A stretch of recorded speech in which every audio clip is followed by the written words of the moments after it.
Hello dear students, count down series നമ്മൾ continue ചെയ്യാണ്. കഴിഞ്ഞ ദിവസത്തെ വീഡിയോയോട് കൂടെ നമ്മൾ പാർട്ട് 2 എല്ലാ ചാപ്റ്റേഴ്സും ഡിസ്കസ് ചെയ്ത് കഴിഞ്ഞു അല്ലേ. ഏറ്റവും അവസാനത്തെ ചാപ്റ്ററായ വേവ്സിൽ നിന്നായിരുന്നു നമ്മൾ തുടങ്ങിയത്. ദെൻ കഴിഞ്ഞ ദിവസത്തെ ക്ലാസ്സോട് കൂടെ നമ്മൾ മെക്കാനിക്കൽ പ്രോപ്പർട്ടീസ് ഓഫ് സോളിഡ്സിൽ എത്തി നിൽക്കുകയാണ്.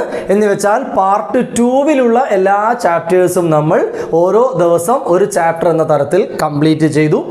അതിൻ്റെ ഡീറ്റെയിൽ ആയിട്ടുള്ള ക്ലാസ്സുകൾ നിങ്ങൾക്ക് തന്നു. എക്സാമിന് വരുന്ന കുറേ ക്വസ്റ്റ്യൻസ് നമ്മൾ ഡിസ്കസ് ചെയ്തു.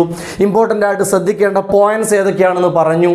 ഓക്കെ, ക്വസ്റ്റ്യൻ പേപ്പേഴ്സ് നിങ്ങൾക്ക് തന്നിട്ടുണ്ട്. ഇനി നമ്മൾ പാർട്ട് 1 കടക്കുകയാണ്. വീണ്ടും റിവേഴ്സിലാണ് നമ്മൾ പോകുന്നത്. എങ്ങനെയുണ്ടായിരുന്നു പാർട്ട് 2? അതിൽ തെർമോഡൈനാമിക്സ് എന്ന് പറയുന്ന ഭാഗങ്ങളൊക്കെ പൊതുവേ ഡിഫിക്കൽട്ടായിട്ടുള്ള ഭാഗമാണ്. നല്ലോണം ശ്രദ്ധിക്കണം. കൂടുതൽ സമയം ആ പാർട്ടിന് കിട്ടാൻ വേണ്ടിയിട്ടാണ് നമ്മൾ ആദ്യം ആ പാർട്ട് ചെയ്തത്. ഇനിയും നമ്മുടെ മുമ്പിലേക്ക് 11 ഡേയ്സും കൂടിയുണ്ട്. ഇന്ന് ഡിസംബർ 7 ആണ് അല്ലേ. 11 ദിവസം കൊണ്ട് ഇനി നമ്മൾ എന്തൊക്കെ ചെയ്യണം? 8 ചാപ്റ്റേഴ്സും കൂടെ നമുക്ക് കവർ ചെയ്യാനുണ്ട്. അതോടൊപ്പം നമുക്ക് കഴിഞ്ഞ ചാപ്റ്റേഴ്സൊക്കെ ഒന്ന് റിവൈസ് ചെയ്യും വേണം അല്ലേ. അപ്പോൾ നിങ്ങൾ ഈ ചാപ്റ്റേഴ്സ് ഇനി മുതൽ അങ്ങോട്ടേക്കുള്ള ചാപ്റ്റേഴ്സ് പഠിക്കുന്നതിൻ്റെ കൂടെ തന്നെ കഴിഞ്ഞ ചാപ്റ്റേഴ്സ്, അതായത് പാർട്ട് 2 ഓൾറെഡി നമ്മൾ ഡിസ്കസ് ചെയ്ത കഴിഞ്ഞ ചാപ്റ്റേഴ്സ് റിവൈസ് ചെയ്തും കൂടെ പോകണം. അല്ലെങ്കിൽ ഇത് കഴിയുമ്പോഴേക്കും അത് മറന്നുപോകും. നമ്മളെ കയ്യിൽ അത്ര ദിവസങ്ങളേ ഉള്ളൂ. ഓക്കെ, അപ്പോൾ ആ ഒരു പോയിന്റും കൂടെ നിങ്ങളെ മനസ്സിൽ ഓർമ്മിക്കണം. ജസ്റ്റ് ഒന്ന് എടുത്ത് നോക്കിയാൽ മതി. ആ ക്വസ്റ്റ്യൻ പേപ്പർ മാത്രം ഒന്ന് വായിച്ചു പോയാൽ മതി.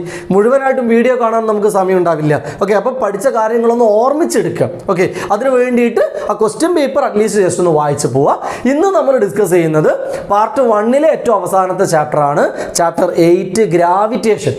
എന്തൊക്കെയാണ് ഈ ചാപ്റ്ററിൽ നമ്മൾ ശ്രദ്ധിക്കേണ്ട പോയിന്റുകൾ? ഏതൊക്കെ ഏരിയയിൽ നിന്നാണ് സാധാരണ ക്വസ്റ്റ്യൻസ് വരാറുള്ളത്?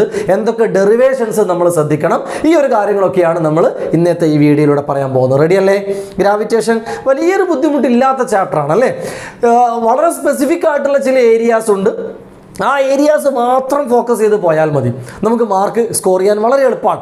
ഗ്രാവിറ്റേഷനിൽ നമ്മൾ പഠിക്കുന്നത് തന്നെ ആക്സിലറേഷൻ ഡ്യൂ ടു ഗ്രാവിറ്റിയെക്കുറിച്ചും ന്യൂട്ടൺസ് ലോ ഓഫ് ഗ്രാവിറ്റിയെക്കുറിച്ചുമാണ് ആ ചാപ്റ്ററിൻ്റെ ഒരു മെയിൻ ഡിസ്കഷൻ അല്ലേ. G, small letter G, acceleration due to gravity. നമുക്കറിയാം ഏതൊരു ഒബ്ജക്റ്റിനെയും ഒരു ഹൈറ്റിൽ നിന്ന് താഴേക്ക് വിട്ടാൽ അത് താഴേക്ക് വരുന്നത് വെലോസിറ്റി ഇൻക്രീസ് ചെയ്തുകൊണ്ടാണ്. വെലോസിറ്റി കൂടുക, സ്പീഡ് കൂടുക. ഏതുപോലെ നമ്മളൊരു വണ്ടി, ഒരു വെഹിക്കിൾ ഓടിക്കുകയാണ്, ബൈക്ക് ഓടിക്കുകയാണ്. ബൈക്ക് ഓടിക്കുമ്പോൾ സ്പീഡ് കൂടാൻ വേണ്ടി നമ്മൾ എന്ത് ചെയ്യാറുണ്ട്? ആ ബൈക്കിൻ്റെ റൈറ്റ് ഹാൻഡിൻ്റെ അവിടെയുള്ളൊരു സാധനം നമ്മൾ പിടിച്ചിങ്ങനെ തിരിക്കും അല്ലേ. എന്തായിരുന്നു അതിൻ്റെ പേര്? ആക്സിലറേറ്റർ. അത് പിടിച്ച് തിരിക്കുമ്പോൾ എന്താ സംഭവിക്കാറ്? അത് പിടിച്ചിങ്ങനെ നമ്മൾ കൂടുതൽ പ്രസ് ചെയ്യുമ്പോൾ വണ്ടി കൂടുതൽ സ്പീഡ് കൂടി മുന്നോട്ട് പോകും. അപ്പോൾ ഈ സ്പീഡ് കൂടുന്ന, വെലോസിറ്റി കൂടുന്ന ഈ ഒരു ക്വാണ്ടിറ്റിയാണ് നമ്മൾ ആക്സിലറേഷൻ എന്ന് വിളിച്ച് അല്ലേ. അതിൻ്റെ ഡെഫിനിഷൻ തന്നെ rate of change of velocity എന്നായിരുന്നു അല്ലേ. വെലോസിറ്റിയുടെ ചേഞ്ച്, വെലോസിറ്റിയുടെ ഇൻക്രീസ് അല്ലെങ്കിൽ ഡിക്രീസ് രണ്ടും ആവാം. അപ്പോൾ പോസിറ്റീവ് ആക്സിലേഷനും നെഗറ്റീവ് ആക്സിലേഷനും ഉണ്ടാവും. ഓക്കെ, അതൊക്കെ നമുക്ക് പിന്നീട് പറയാം. ഇവിടെ നമ്മൾ പറയുന്നത് ഒരു ബോഡി ഒരു ഹൈറ്റിൽ നിന്ന് താഴേക്ക് വിട്ടാൽ, ഒരു ബിൽഡിങ്ങിൻ്റെ മുകളിൽ നിന്നും താഴേക്ക് ഒരു കല്ലിട്ടാൽ നമുക്കറിയാം അത് താഴേക്ക് പോകുമ്പോൾ സ്പീഡ് കൂടിക്കൊണ്ടേയിരിക്കും. അതെന്തുകൊണ്ടാണ്? അത് എർത്ത് അതിലേക്ക് പ്രൊവൈഡ് ചെയ്യുന്ന ഒരു ആക്സിലറേഷൻ കൊണ്ടാണ്. അല്ലാതെ ബൈക്കിൽ നമ്മളിങ്ങനെ ആക്സിലേറ്റർ കൊടുക്കുന്ന പോലെ ആക്സിലേറ്റർ കൊടുക്കാൻ മാത്രം ആ സ്റ്റോണിൽ ഒന്നും ഇല്ല. എന്നിട്ടും സ്റ്റോൺ താഴേക്ക് വീഴുമ്പോൾ സ്പീഡ് കൂടുന്നു. അതിൻ്റെ അർത്ഥം അതിലൊരു ആക്സിലറേഷൻ കിട്ടുന്നുണ്ട്. ആരാണ് ഈ ആക്സിലറേഷൻ കൊടുത്തത്? എർത്താണ്. അതുകൊണ്ട് ആ ആക്സിലറേഷനെ വിളിക്കുന്ന പേരാണ് acceleration due to gravity. Gravity കൊണ്ട് എല്ലാ ബോഡികളും താഴേക്ക് വീഴുമ്പോൾ സ്പീഡ് കൂടാൻ തുടങ്ങും, വെലോസിറ്റി കൂടും. So there is an acceleration. It is called acceleration due to gravity. എന്തായിരുന്നു ലോ ഓഫ് ഗ്രാവിറ്റി പറയുന്നത്? അങ്ങനെ ഏത് ബോഡിയും താഴേക്ക് വീഴുന്നത് ഒരു ഫോഴ്സ് ഓഫ് അട്രാക്ഷൻ കൊണ്ടാണ് എന്നാണ് നമ്മുടെ മഹാനായ സയൻറ്റിസ്റ്റ് ന്യൂട്ടൺ പറഞ്ഞത് അല്ലേ. അദ്ദേഹത്തിൻ്റെ തലയിലേക്ക് ഒരു ആപ്പിൾ വീണു എന്നും അതിനെക്കുറിച്ച് അദ്ദേഹം ചിന്തിച്ചു എന്നും ഒക്കെയാണ് നമുക്കറിയാവുന്ന സ്റ്റോറി. എനിവേ, അദ്ദേഹം ആ ഒരു കോൺസെപ്റ്റിലൂടെ നമ്മളെ പഠിപ്പിച്ചു തന്നത് എല്ലാ മാസ്സുള്ള ഒബ്ജക്റ്റുകളും പരസ്പരം അട്രാക്റ്റ് ചെയ്യും. ഓക്കെ, ഒരു ആപ്പിൾ താഴേക്ക് വീണത് ആപ്പിൾ എന്ന ബോഡിയുടെ മാസും എർത്ത് എന്ന് പറയുന്ന ആ വലിയ ബോഡിയുടെ മാസും പരസ്പരം അട്രാക്റ്റ് ചെയ്തത് കൊണ്ടാണ്. എർത്തും ആപ്പിളും മാത്രമല്ല, എല്ലാ ബോഡികളും ഇങ്ങനെ പരസ്പരം അട്രാക്റ്റ് ചെയ്യുന്നുണ്ട്. അതിനെക്കുറിച്ച് പറയുന്നത് അദ്ദേഹം ഒരു ലോ ഉണ്ടാക്കി. ആ ലോയുടെ പേരായിരുന്നു ലോ ഓഫ് ഗ്രാവിറ്റി. നിങ്ങൾക്ക് എല്ലാവർക്കും അറിയാം, ലോ ഓഫ് ഗ്രാവിറ്റി പറയാൻ വേണ്ടി നമ്മൾ 2 മാസുകൾ എടുക്കും, M1 ആൻഡ് M2. അതിന് ഒരു പർട്ടിക്കുലർ ഡിസ്റ്റൻസ് R എന്നൊരു ദൂരത്തിൽ വെച്ച് കഴിഞ്ഞാൽ ഈ 2 മാസുകളും പരസ്പരം അട്രാക്ട് ചെയ്യും. എർത്ത് ആപ്പിളിനെ അട്രാക്ട് ചെയ്തതുപോലെ ആ ഫോഴ്സ് എന്ന് പറയുന്നത് എപ്പോഴും directly proportional to product of masses, that is M1 into M2. Directly proportional to product of masses and inversely proportional to, അപ്പോൾ നമ്മൾ താഴെയാണ് എഴുതുക അല്ലേ, square of distance between them. അപ്പോൾ എന്തൊക്കെയാണ് പറയേണ്ടത്? Force is directly proportional to product of masses and inversely proportional to square of distance between dum.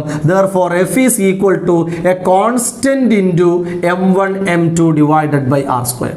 എപ്പോഴും നമ്മൾ പ്രൊപ്പോർഷണാലിറ്റിയെ മാറ്റി ഈക്വൽ ടു എന്ന് കൊടുക്കുമ്പോൾ ഒരു കോൺസ്റ്റന്റ് പുട്ട് ചെയ്യണം. ആ കോൺസ്റ്റന്റ് ആണ് ക്യാപിറ്റൽ G. അത് സ്മോൾ g അല്ലേ? ഇത് രണ്ടും വേറെ വേറെ ആൾക്കാരാണ്, നിങ്ങൾക്കറിയാം. ഇത് ആക്സലറേഷൻ ഡ്യൂ ടു ഗ്രാവിറ്റി ആണ്. ഈ ക്യാപിറ്റൽ ജിയുടെ പേര് ഗ്രാവിറ്റേഷണൽ കോൺസ്റ്റന്റ് എന്നാണ്. അതിന് മറ്റൊരു വാല്യൂ ഉണ്ട്. ആ വാല്യൂ ആയിരുന്നു 6.67 into 10⁻⁻11 അല്ലേ? സ്മോൾ ജിയുടെ വാല്യൂ നമുക്കറിയാം, അത് 9.8 മീറ്റർ പെർ സെക്കൻഡ് സ്ക്വയർ. അപ്പോൾ രണ്ടാണ്, അത് കൺഫ്യൂഷനായി പോകരുത്, ആൾക്ക് നിങ്ങൾക്കറിയാം. ഓക്കെ, അപ്പോൾ ഈ ഡിസ്റ്റൻസ് എന്ന് പറയുന്നത് ഈ ബോഡിയുടെ സെൻറ്റർ മുതൽ ഈ ബോഡിയുടെ സെൻറ്റർ വരിക കേട്ടോ, സെൻറ്റർ ടു സെൻറ്റർ ഡിസ്റ്റൻസ്. അപ്പോൾ നമ്മൾ ഒരു ബോഡി എർത്തായിട്ടും ഒരു ബോഡി ഒരു ചെറിയ ആപ്പിൾ ആയിട്ടും വിചാരിച്ചാൽ ഈ ബോഡിയുടെ മാസ് സ്മോൾ m എന്നാണ് പറയുക, എർത്തിൻ്റെ മാസ് നമ്മൾ ക്യാപിറ്റൽ M എന്നാണ് പറയുക. M1 M2 എന്ന 2 മാസസ് പോലെ ആപ്പിളിൻ്റെ മാസായ സ്മോൾ എമ്മും എർത്തിൻ്റെ മാസായ ക്യാപിറ്റൽ എമ്മും സെൻറ്റർ ടു സെൻറ്റർ ഡിസ്റ്റൻസ് എന്ന് വെച്ചാൽ അത് ഏകദേശം എർത്തിൻ്റെ റേഡിയസ് ആയിരിക്കൂലേ? കാരണം എർത്ത് അത്രയും വലിയൊരു ഒബ്ജക്റ്റ് അല്ലേ? അതിൻ്റെ മുകളിൽ ഒരു മാസ് വെച്ച് കഴിഞ്ഞാൽ സെൻറ്റർ ടു സെൻറ്റർ ഡിസ്റ്റൻസ് എടുത്താൽ അതെന്തിന് ഈക്വൽ ആയിരിക്കും? എർത്തിൻ്റെ റേഡിയസിന് ഈക്വൽ ആയിരിക്കും. അപ്പോൾ ഈ ഫോർമുല എഴുതിയാൽ എങ്ങനെ ഉണ്ടാവും? So what is the force between earth and apple? So that is F is equal to G. M1 M2 they are capital M and small m, capital M small m, divided by distance between them, that is capital R, then take a square. Okay, അപ്പോൾ ഇങ്ങനെ നമുക്കൊരു equation കിട്ടും. ഇതാണ് general form, ഇതാണ് എർത്തിൻ്റെ കേസിലുള്ള equation. രണ്ടും സംഭവം ഒന്ന് തന്നെ, ചെറിയ മാറ്റങ്ങൾ വരുത്തി. M1 M2 പകരം എമ്മും കൊടുത്തു, ഈ ഡിസ്റ്റൻസിന് പകരം ക്യാപിറ്റൽ R കൊടുത്തു. ഇതിൽ ക്യാപിറ്റൽ R എർത്തിൻ്റെ റേഡിയസ് ആണ്, അത് 6400 കിലോമീറ്റർ ആണ്. പഠിച്ചു നോക്കണം, എർത്തിൻ്റെ റേഡിയസ് എത്രയാ?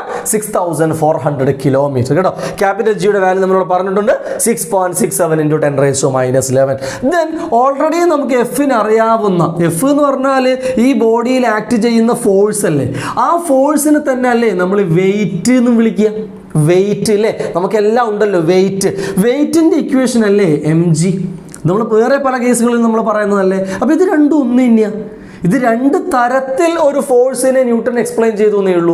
ഇത് 2 മാസസ് എടുത്തിട്ട് ലോ ഓഫ് ഗ്രാവിറ്റി വെച്ച് പറഞ്ഞു, ഇത് ഒരു മാസ് കൊണ്ടുണ്ടാകുന്ന വെയിറ്റ് ആയിട്ട് പറഞ്ഞു. അപ്പോൾ ഇത് രണ്ടും ഈക്വൽ ആണ്. ഇത് രണ്ടും ഈക്വൽ ആണെങ്കിൽ ഇത് ഇക്വേറ്റ് ചെയ്യാം. ഈ ഇക്വേഷൻ ഈക്വൽ ടു ഇക്വേഷൻ. അങ്ങനെ ഇക്വേറ്റ് ചെയ്താൽ രണ്ടിൻ്റെയും ഓരോ സൈഡിൽ ഒരു സ്മോൾ m ഇല്ലേ, അതങ്ങ് കട്ടായി പോകും. അപ്പോൾ ഇവിടെ എന്താ ബാക്കി? നമുക്ക് എഴുതാം G അല്ലേ, is equal to GM divided by R square. ഇങ്ങനെ നമുക്ക് ജിക്ക് ഒരു ഇക്വേഷൻ കിട്ടും. ഓക്കെ, ഇതാണ് ലോ ഓഫ് ഗ്രാവിറ്റിയുമായി ബന്ധപ്പെട്ട് നമ്മൾ നോട്ട് ചെയ്ത് വെക്കേണ്ട പോയിന്റ്.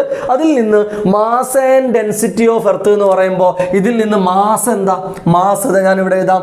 മാസ് എന്ന് പറഞ്ഞാൽ ഇതാണ് മാസ് ഓഫ് എർത്ത് അല്ലേ? ഇവിടെ നമ്മൾ എഴുതിയിട്ടുണ്ട് ക്യാപിറ്റൽ M, അതാണ് മാസ് ഓഫ് എർത്ത്. അത് കിട്ടാൻ വേണ്ടി ഇത് ഇങ്ങോട്ട് മാറ്റുക. അപ്പോൾ എന്ത് കിട്ടും? GR സ്ക്വയർ ബൈ G എന്ന് കിട്ടും അല്ലേ? ഇതേ ഇക്വേഷൻ തന്നെ ഈ കാണുന്നു. ഇതിൽ M കിട്ടാൻ വേണ്ടി നമ്മൾ ഇത് രണ്ടിനും ഇങ്ങോട്ടേക്ക് മാറ്റി. അപ്പോൾ എന്ത് കിട്ടി? GR square by G. അതാണ് മാസ് ഓഫ് എർത്ത്. എന്താ ഡെൻസിറ്റി എന്ന് പറഞ്ഞാൽ മാസ് ബൈ വോള്യം അല്ലേ? മാസ് അല്ലേ ഈ കാണുന്നത് GR²/g. വോള്യത്തെ നിങ്ങൾ 4/3πr³ എന്ന് കേട്ടിട്ടുണ്ടോ? അതെന്തുകൊണ്ടാ? എർത്ത് ഒരു സ്ഫെറിക്കൽ ബോഡി അല്ലേ, ഒരു സ്ഫിയറിന്റെ റേഡിയസ് എന്താ, സോറി വോള്യം എന്താ, 4/3πr³. അപ്പോൾ സ്ഫിയറിന്റെ വോള്യത്തിന് പകരം 4/3πr³. അപ്പോൾ ഇത് രണ്ടും കൂടെ കൊടുത്തു കഴിഞ്ഞാൽ ഈ ഇക്വേഷൻ എന്തായി മാറും? ദിസ് ഈസ് ഈക്വൽ ടു, ഇവിടെ ഒരു r² r³ നമുക്ക് കട്ട് ചെയ്യാം. ദെൻ ഈ 3 അങ്ങ് കയറി മുകളിൽ പോകും. സോ 3g ഉണ്ടോ, g ഇവിടെ ഉണ്ട്, ഈ 3 കൂടെ മുകളിൽ പോകും. ദെൻ ഇവിടെ 4πr, ദെൻ ഈ ജിയും കൂടെ താഴേക്ക് വരും. So g. ഇതാണ് എർത്തിന്റെ ഡെൻസിറ്റിയുടെ ഇക്വേഷൻ. അപ്പോൾ ഇത്രയും പോയിന്റ്സ് ക്ലിയർ ആയോ? ജി എന്താണെന്ന് അറിയില്ലേ? Ready.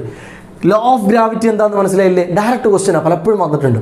Explain law of gravity. Clear അല്ലേ? Then mass and density of എർത്തിന്റെ ഇക്വേഷൻസ് ഒക്കെ കിട്ടിയില്ലേ? ഇക്വേഷൻസ് കുറേ ഉണ്ട്, അതാണ് ഈ ചാപ്റ്ററിന്റെ ചെറിയൊരു പ്രശ്നം. കുറേ ഇക്വേഷൻസ് ഉണ്ട്, എല്ലാം കാണുമ്പോൾ ഒരുപോലെ ഉണ്ടാവും, പക്ഷെ എല്ലാം ഒരുപോലെ അല്ല. ചിലടത്ത് സ്മോൾ ജി ആയിരിക്കും, ചിലടത്ത് ക്യാപിറ്റൽ ജി ആയിരിക്കും, ചിലടത്ത് r² ആയിരിക്കും, ചിലടത്ത് r ഉണ്ടാവുക. അപ്പോൾ ഇങ്ങനെയൊക്കെ ചെറിയ ചെറിയ വ്യത്യാസങ്ങളുള്ള ഇക്വേഷൻസ് ആണ്. പെട്ടെന്ന് ശ്രദ്ധിച്ചില്ലെങ്കിൽ ഒരുപോലെയാണെന്ന് തോന്നിപ്പോകും. അത്രയും പോയിന്റ്സ് ക്ലിയർ ആയോ? റെഡി? ഓക്കെ.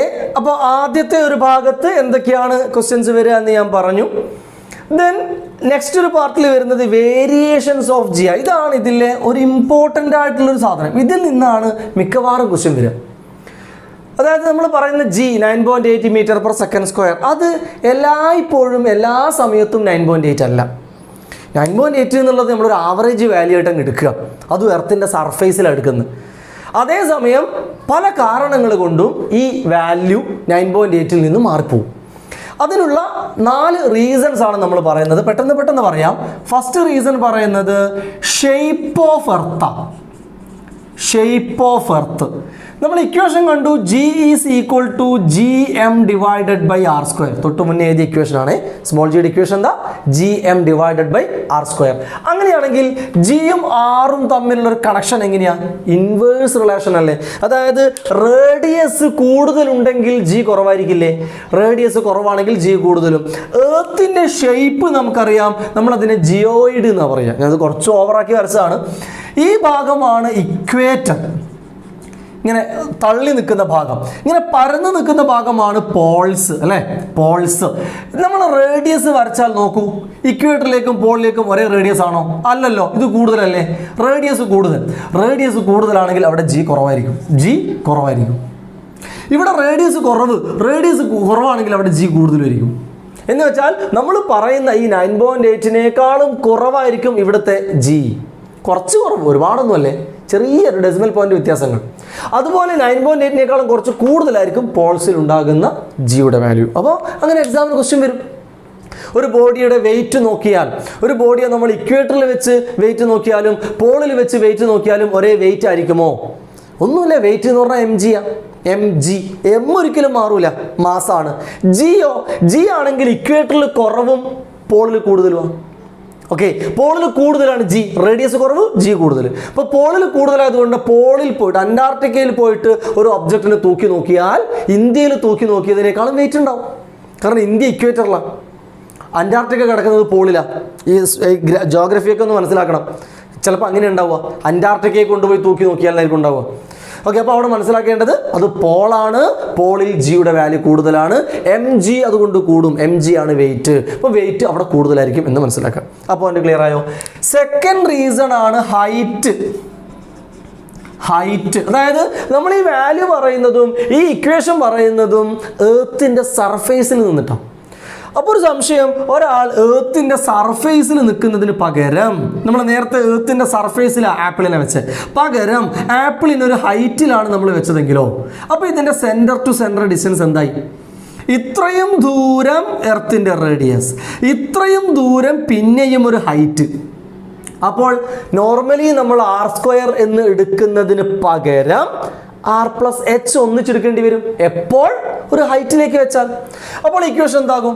ആ ഇക്വേഷൻ നമ്മൾ g' എന്നാണ് പറയുന്നത്. g' എന്ന് പറയുന്നത് GM/r+h² ആയിരിക്കും. GM/r² പകരം r+h². അങ്ങനെയാണെങ്കിൽ ഈ g'-ഉം ജിയും ഡിവൈഡ് ചെയ്താൽ എന്താ കിട്ടുക? ഇത് g', ഇത് g. ഇത് രണ്ടൊന്ന് കമ്പയർ ചെയ്യാൻ വേണ്ടിയിട്ടാണ്. അങ്ങനെയാണെങ്കിൽ g'/g ചെയ്യുമ്പോൾ GM-ഉം GM-ഉം കട്ട് ചെയ്തൂലേ? പിന്നെ ഇവിടെ ഉണ്ടാവുക 1/r + h ഹോൾ സ്ക്വയർ. ഇവിടെ ഉണ്ടാവുക 1/r സ്ക്വയർ, അതായത് r square by r + h whole square. അപ്പോൾ ജി ഡാഷ് എന്താ? ഈ ജി അങ്ങോട്ട് കൊണ്ടുപോയാൽ ഇങ്ങനെ കിട്ടും, gr square by r + h whole square. അപ്പോൾ ഇതെന്തായി? ഇതാണ് എർത്തിൻ്റെ സർഫേസിലെ ജി, ഇതാണ് ഹൈറ്റിലെ ജി. അപ്പോൾ ഹൈറ്റിലുള്ള ജി സർഫേസിലുള്ള ജിയുമായിട്ടുള്ള കണക്ഷൻ കാണിക്കുന്ന ഫോർമുലയാണിത്. സോ ഒരു ഹൈറ്റിലേക്ക് പോയാൽ പുതിയ ജി, അതാണ് പുതിയ ജി, അതാണ് ജി ഡാഷ്. എത്ര? അത് G into r square by r + h whole square ആയിരിക്കും. ഓക്കെ, ഈ ഇക്വേഷൻ നമ്മൾ ഉപയോഗിക്കുക height large value ആണെങ്കിലാണ്.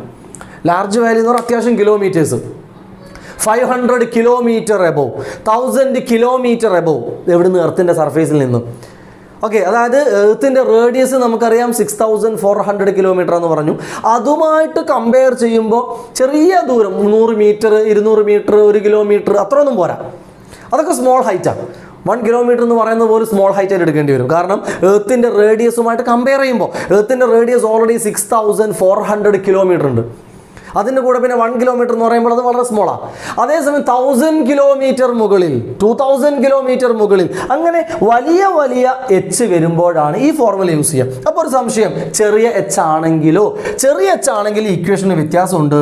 G dash is equal to G into 1 - 2h/r എന്നാണ്. പ്രോബ്ലം ചെയ്യുമ്പോൾ വളരെ വളരെ ശ്രദ്ധിക്കേണ്ട പോയിന്റാണിത്. നമ്മളോട് ചോദിക്കുന്നു what is the value of g or g dash at a height of 100 metre above, 100 metre, 500 metre, അങ്ങനെയൊക്കെ ചെറിയ ചെറിയ മീറ്ററിൽ തരുന്ന ഹൈറ്റ് തന്നാൽ ഈ ഫോർമുല വെച്ചേ ചെയ്യാവൂ. ഇത് ഹൈറ്റ് ആറിനേക്കാളും വളരെ വളരെ ചെറുതാണെങ്കിൽ, അതേസമയം ലാർജ് ഹൈറ്റ് ആണെങ്കിൽ ഈ ഫോർമുല വേണം യൂസ് ചെയ്യാൻ. ഓക്കെ, അപ്പോൾ ഈ ഹൈറ്റ് ഐഡിയ വെച്ച് ചോദിക്കുന്ന 1-2 ക്വസ്റ്റ്യൻസ് ഒന്ന് പെട്ടെന്ന് പറഞ്ഞു തരട്ടെ. ഒരു ക്വസ്റ്റ്യൻ്റെ ഐഡിയ പലപ്പോഴും ചോദിക്കുന്ന ഒരു ക്വസ്റ്റ്യൻ ആണ്, what is the value of G at a height of half the radius of earth? എർത്തിൻ്റെ റേഡിയസിൻ്റെ ഹാഫ് ഹൈറ്റായി വരുന്ന തരത്തിൽ. അപ്പോൾ ഹൈറ്റിനെ കുറിച്ച് പറയാണ്, height is equal to r/2 ആണെങ്കിൽ വാട്ട് ഈസ് ജി ഡാഷ്? ഇതാണ് ക്വസ്റ്റ്യൻ. എത്ര ഹൈറ്റിൽ? എർത്തിൻ്റെ റേഡിയസിൻ്റെ ഹാഫ് എന്ന് വെച്ചാൽ അത് ചെറിയ ഹൈറ്റാണോ വലിയ ഹൈറ്റാണോ? യെസ്, ഉറപ്പായിട്ടും അത് വലിയ ഹൈറ്റാണ്. എർത്തിൻ്റെ റേഡിയസിൻ്റെ ഹാഫ് എന്ന് പറയുമ്പോൾ അത് വലിയ ഹൈറ്റായി. അപ്പോൾ ഏത് ഫോർമുല നമ്മൾ യൂസ് ചെയ്യുക? Therefore G dash is equal to G into അല്ലെങ്കിൽ G r square by r + h the whole square. ഇതാണ് വലിയ ഹൈറ്റ്.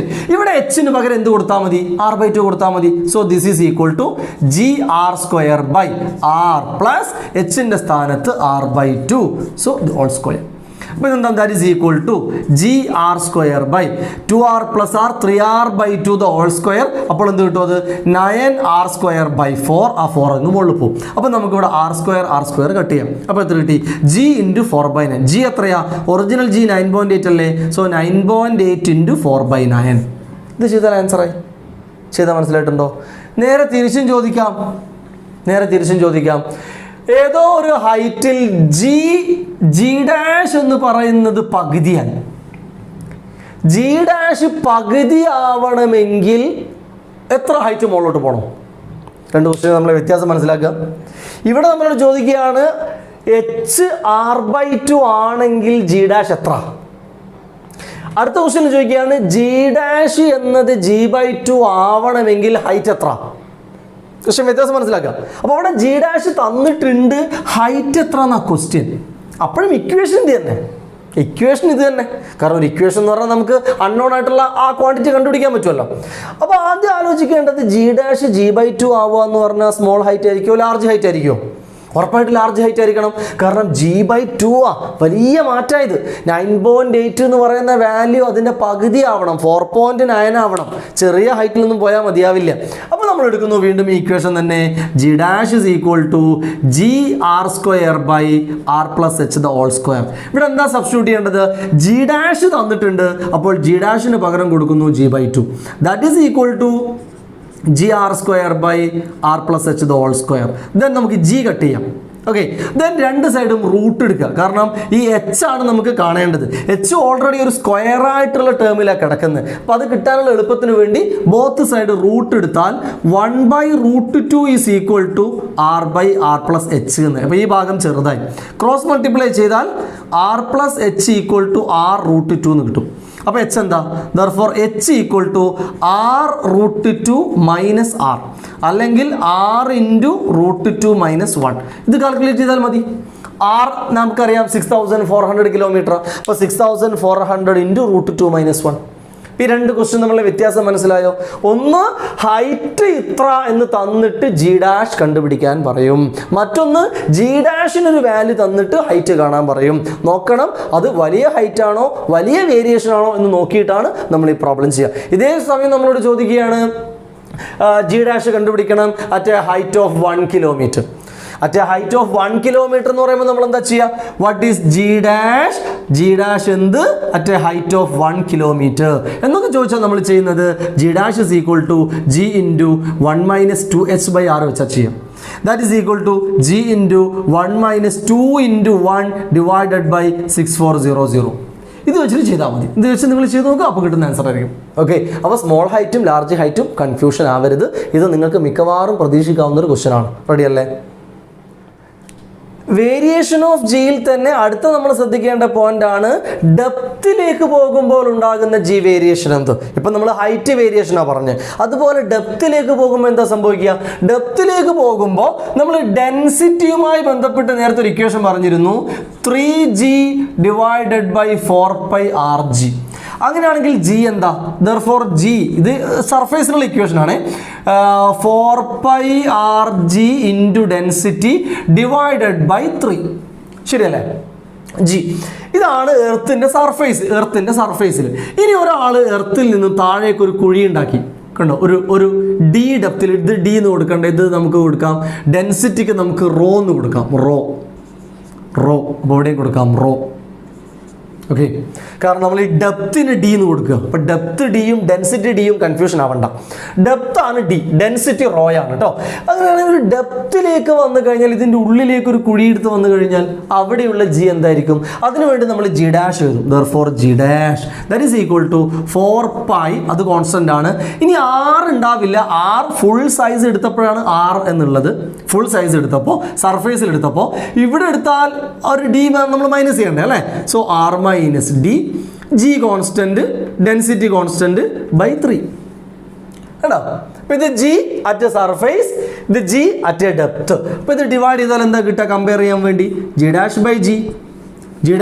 ചെയ്യുമ്പോൾ 4π കട്ടാവും, ജിയും റോയും 3യും കട്ടാവും.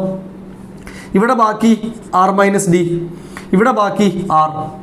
അതായത് r/r minus d/r, that is 1 minus d/r അല്ലേ? r/r 1 d/r. അപ്പോൾ എന്താ g' g × 1 മൈനസ് d/r. കിട്ടിയോ? സ്പീഡിൽ പറയുകയാണ് ഡെറിവേഷൻസ് ചോദിക്കും. കഴിഞ്ഞ വീഡിയോ ഒക്കെ കണ്ടപ്പോൾ കുറേ പേര് വിളിച്ച് ഡെറിവേഷൻസ് ജസ്റ്റ് ഒന്ന് പറയുമെന്ന് ചോദിച്ചുകൊണ്ടും കൂടിയാണ് ഡെറിവേഷൻസ് ഇങ്ങനെ സ്പീഡിൽ പറഞ്ഞു പോകുന്നത്. ഡീറ്റെയിൽഡ് ഡെറിവേഷൻ വേണ്ടവർക്ക് ഞാൻ ലിങ്ക് വേറെ താഴെ കൊടുക്കുന്നുണ്ട്. ഓക്കെ, ഇത് സ്പീഡിൽ പറഞ്ഞു പോകണേ. അപ്പോൾ ഇതാണ് g' ഡെപ്തിലേക്ക്. അപ്പോൾ ഡെപ്ത് നമ്മൾ, അപ്പോൾ ഈ ഫോർമുല ഇങ്ങനെ എന്തായാലും ഓർത്ത് വെക്കുക. ഡെപ്ത് നമ്മൾ ഇങ്ങനെ പോയി എർത്തിൻ്റെ സെൻറ്ററിൽ എത്തിയാലോ? അങ്ങനെ പോയാലോ? എർത്തിൻ്റെ സെൻറ്ററിൽ എത്തിയാൽ ഈ ഡെപ്ത് റേഡിയസിന് ഈക്വൽ ആവും. ഡെപ്ത് റേഡിയസിന് ഈക്വൽ ആയാൽ ഇവിടെയും r വരും. r/r 1 ആവും. 1 - 1 0 ആകും. എന്ന് വെച്ചാൽ ഇക്വേഷൻ മൊത്തം 0 എന്നായി പോകും. എപ്പോൾ മാത്രം? എർത്തിൻ്റെ സെൻറ്ററിൽ എത്തിയാൽ. അപ്പോൾ ഇങ്ങനെ നമ്മൾ കാര്യങ്ങൾ മനസ്സിലാക്കുക. അപ്പോൾ ഒരു പോയിന്റ് നമ്മൾ മനസ്സിലാക്കേണ്ടത്, ഈ 9.8 എന്ന് പറയുന്ന വാല്യൂ ആണ് സർഫേസിൽ ഉണ്ടാവുക. അതാണ് മാക്സിമം വാല്യൂ. നമ്മൾ മുകളിലോട്ട് പോകുന്നതിനനുസരിച്ച് അത് കുറയാണ് ചെയ്യുക. താഴോട്ട് പോകുമ്പോഴും കുറയുക ചെയ്യുക. കാരണം കുറഞ്ഞത് കൊണ്ടാണല്ലോ ഏറ്റവും താഴെ എത്തിയപ്പോൾ 0 ആയത്. അപ്പോൾ ഇവിടെയാണ് 9.8. ഇവിടുന്ന് മുകളിലോട്ട് പോയാൽ അത് 9.8നേക്കാളും കുറയും. ഇവിടുന്ന് താഴേക്ക് വന്നാൽ അത് വീണ്ടും കുറയും. ഇവിടെ എത്തുമ്പോൾ 0 ആകും. ഇവിടെ ആയിരിക്കും ഏറ്റവും മാക്സിമം. അത് വെച്ചിട്ട് നമ്മളൊരു ഗ്രാഫ് വരച്ചാൽ ആ ഗ്രാഫ് ഇങ്ങനെ ഉണ്ടാവും. അതായത് ഇത് സർഫേസ്, ഇത് എർത്തിൻ്റെ സെൻറ്റർ, ഇത് സർഫേസും കഴിഞ്ഞ് പുറത്തേക്ക് 3 പോയിന്റ് മാർക്ക്. ഇത് എർത്തിൻ്റെ സെൻറ്റർ, ഇത് സർഫേസിലാണ് മാക്സിമം. സർഫേസിലാണ് ഇത് ജി ആണ്, ജി മാക്സിമം. ഓക്കെ, സെൻറ്ററിലേക്ക് വരുന്നതിനനുസരിച്ച് ജി കുറയും, പുറത്തേക്ക് പോകുമ്പോഴും ജി കുറയും. ഓക്കെ, അപ്പോൾ ഇങ്ങനെ ഉണ്ടാവും ഗ്രാഫ്. ഇതാണ് എർത്തിൻ്റെ സെൻറ്ററിൽ നിന്ന് ജിയുടെ വേരിയേഷൻ ഗ്രാഫിൽ വരച്ചാൽ നമുക്ക് ഇങ്ങനെ കിട്ടും. ഇതും പലപ്പോഴും എക്സാമിന് ചോദിച്ച ഒരു ഗ്രാഫാണ്. അപ്പോൾ വേരിയേഷൻസ് ഓഫ് ജിയിലെ മൂന്നാമത്തെ പോയിന്റ് ആണത്. നാലാമതൊരു പോയിന്റും കൂടിയുണ്ട്. റൊട്ടേഷൻ കൊണ്ട് ജി ഡാഷിൽ മാറ്റം വരാം. അത് G dash is equal to G minus R omega square cos square theta എന്നാണ്. ജസ്റ്റ് ഇക്വേഷൻ മാത്രം പഠിച്ചു വെക്കുക. ജി ഡാഷ് എർത്തിൻ്റെ റൊട്ടേഷൻ കൊണ്ടും ആംഗിൾ ഓഫ് ലാറ്റിറ്റ്യൂഡ് കൊണ്ടും മാറ്റം ഉണ്ടാകാം. ജി ഒറിജിനൽ ജി ആണ്, ആർ എർത്തിൻ്റെ റേഡിയസ്, ഒമേഗ എർത്തിൻ്റെ കറക്കത്തിൻ്റെ ആംഗുലാർ വെലോസിറ്റി, തീറ്റ എന്ന് പറയുന്നതാണ് ആംഗിൾ ഓഫ് ലാറ്റിറ്റ്യൂഡ്. രണ്ട് വാല്യൂ ഓർത്ത് വെക്കുക. ഇക്വേറ്ററിൽ ആംഗിൾ ഓഫ് ലാറ്റിറ്റ്യൂഡ് 0 ആയിരിക്കും, പോളിൽ ആംഗിൾ ഓഫ് ലാറ്റിറ്റ്യൂഡ് 90 ഡിഗ്രി ആയിരിക്കും. ഓക്കെ, ഇക്വേറ്ററിൽ 0യും പോളിൽ 90യും. അത് വെച്ചിട്ട് നിങ്ങൾ ഈ വേരിയേഷനും കൂടെ പഠിച്ചു വെക്കുക. അപ്പോൾ ഇതാണ് ഈ ഭാഗത്ത് ഏറ്റവും ഇമ്പോർട്ടൻ്റ് ആയിട്ടുള്ള ഭാഗം, ഏറ്റവും കൂടുതൽ ക്വസ്റ്റ്യൻസ് വരുന്ന ഭാഗം. ക്ലിയർ? അപ്പോൾ അതോടെ ആ ഒരു പോയിന്റും അവിടെ ഫിനിഷായി. Variation of G. Gravitational field and potential എന്ന് പറയുന്നത് അത്ര സ്കൂൾ ലെവൽ എക്സാമിന് അത്ര ഇമ്പോർട്ടൻ്റ് ആയിട്ടുള്ള ഒരു പോയിന്റ് അല്ല. എൻട്രൻസിനൊക്കെ കൂടുതൽ ക്വസ്റ്റ്യൻസ് വരാറുണ്ട്. അതുകൊണ്ട് തൽക്കാലം ഞാൻ ആ ഒരു പോയിന്റ് ഇപ്പോൾ റിവിഷൻ ക്ലാസ്സിൽ അല്ലെങ്കിൽ ഈ കൗണ്ട് ഡൗൺ ക്ലാസ്സിൽ അവസാനത്തെ ഒരു സെഷൻ ഡിസ്കഷനിൽ നമ്മൾ അത്ര ഒരു ഇമ്പോർട്ടൻസ് അതിന് കൊടുക്കുന്നില്ല. വേണ്ടവർ ഞാൻ വീണ്ടും പറയുന്നത് താഴെ ലിങ്ക് കൊടുക്കുന്നുണ്ട്. എക്സാമിന് ക്വസ്റ്റ്യൻ വരില്ല എന്നല്ല ഞാൻ പറയുന്നത്, കൂടുതൽ ഇമ്പോർട്ടൻസ് കൊടുക്കേണ്ടത് മറ്റു ഭാഗങ്ങളാണ്. എന്ന് വെച്ചിട്ട് ഇവിടുന്ന് എക്സാമിന് ക്വസ്റ്റ്യൻ വരില്ല എന്ന് ഞാൻ പറയുന്നില്ലേ. ഓക്കെ, വന്നിട്ടുണ്ട്, വളരെ അപൂർവമായിട്ട് വന്നിട്ടുണ്ട്. ഓക്കെ, സാധാരണ വരാറില്ല. ഇനിയിപ്പോൾ നമ്മളെ കഷ്ടകാലത്ത് ചിലപ്പോൾ വന്നെന്നും വരും, സാധാരണ വരാറില്ല. ഓക്കെ, വളരെ ചെറിയ എന്തെങ്കിലും ഒരു ഇക്വേഷനൊക്കെയാണ് വരാറ്. അതേസമയം അടുത്തൊരു പോയിന്റാണ് പ്ലാനറ്ററി മോഷൻ. പ്ലാനറ്ററി മോഷൻ എന്ന് പറയുന്നത് നമുക്കറിയാം, നമ്മുടെ സണ്ണ്, പ്ലാനറ്റ്, സാറ്റലൈറ്റ് എന്ന് പറയുന്ന നമ്മുടെ പ്ലാനറ്ററി സിസ്റ്റം. പ്ലാനറ്ററി സിസ്റ്റത്തിൻ്റെ സെൻറ്റർ സണ്ണാണ്. സണ്ണിന് ചുറ്റും കറങ്ങുന്ന ബോഡികളാണ് പ്ലാനറ്റ്സ്. എർത്ത് അതിൽപ്പെട്ടൊരു പ്ലാനറ്റാണ്. ദെൻ പ്ലാനറ്റിന് ചുറ്റും കറങ്ങുന്ന ഒബ്ജക്റ്റുകളെയാണ് നമ്മൾ സാറ്റലൈറ്റ് എന്ന് പറയുക. എർത്തിൻ്റെ നാച്ചുറൽ സാറ്റലൈറ്റ് ആണ് മൂണ്. എർത്തിന് ചുറ്റും നാച്ചുറൽ അല്ലാത്ത 100 കണക്കിന് സാറ്റലൈറ്റുകൾ വേറെയും ഉണ്ട്. ഇന്ത്യ അടക്കം ഒരുപാട് രാജ്യങ്ങൾ സാറ്റലൈറ്റുകളെ ലോഞ്ച് ചെയ്യുന്നുണ്ട് എന്നൊക്കെ നമുക്കറിയാം. പ്ലാനറ്ററി മോഷനിൽ ഓർബിറ്റൽ വെലോസിറ്റി എന്നൊരു ടേം ഉണ്ട്. ഓർബിറ്റൽ വെലോസിറ്റി എന്ന് വെച്ചാൽ ഇത് ഒരു പ്ലാനറ്റ് ആണ്. പ്ലാനറ്റ് മീൻസ് എർത്ത് എന്ന് വിചാരിക്കാം. അതിന് ചുറ്റും സാറ്റലൈറ്റ് ഉണ്ട്, മീൻസ് മൂൺ. അത് കറങ്ങിക്കൊണ്ടിരിക്കുകയാണ്. ആ കറങ്ങുന്ന വെലോസിറ്റി എത്ര? ആ വെലോസിറ്റിയെ വിളിക്കുന്ന പേരാണ് orbital velocity. So it is the velocity of a satellite like moon orbiting around a planet like earth.